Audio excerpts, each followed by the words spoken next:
Youth കോലളമ്പ അഭിമാന പുരസ്സരം സമർപ്പിക്കുന്നു. പുഞ്ചപ്പാടം.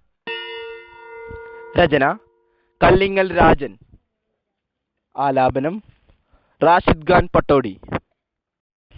പുല്ലരിവാൾ വല്ലവുമായി വല്യമ്മായി പോക നേരം മെല്ലെ ഞാനും കൂടിടുന്നു കോന്തലത്തുമ്പിൽ തൂങ്ങി. ആശാരിക്കടവിറങ്ങി അമയം കുന്നേറിടേണം. പോകുന്ന പോക്കിൽ ഞാനും കാഴ്ചകൾ കണ്ടു ഏറെ.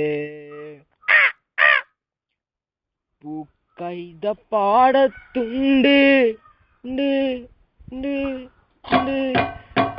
പൂക്കൈത പാടത്തുണ്ട് പുഞ്ചക്കോൾ പണിയുന്നോർ കനകം ഇറങ്ങിപ്പാടായി മണ്ണിന്റെ പേരിന്റെ ചൂരും പേരി മാറിയുന്നേരം നേരത്തൊരു പാട്ടിൽ ചെയ്യും കൂട്ടിനായുണ്ട്. കരിമണ്ണൂലങ്ങളാൽ ഉൾവേരും മൂച്ചക്കാരും ജഗത്തിൽ വീട്ടും ചെയ്യും ചീറ്റയും പോലും കടക്കനി പാട്ടിനീണം ഞാറ്റാടി പാട്ടാകുന്നു. എട്ടിലെ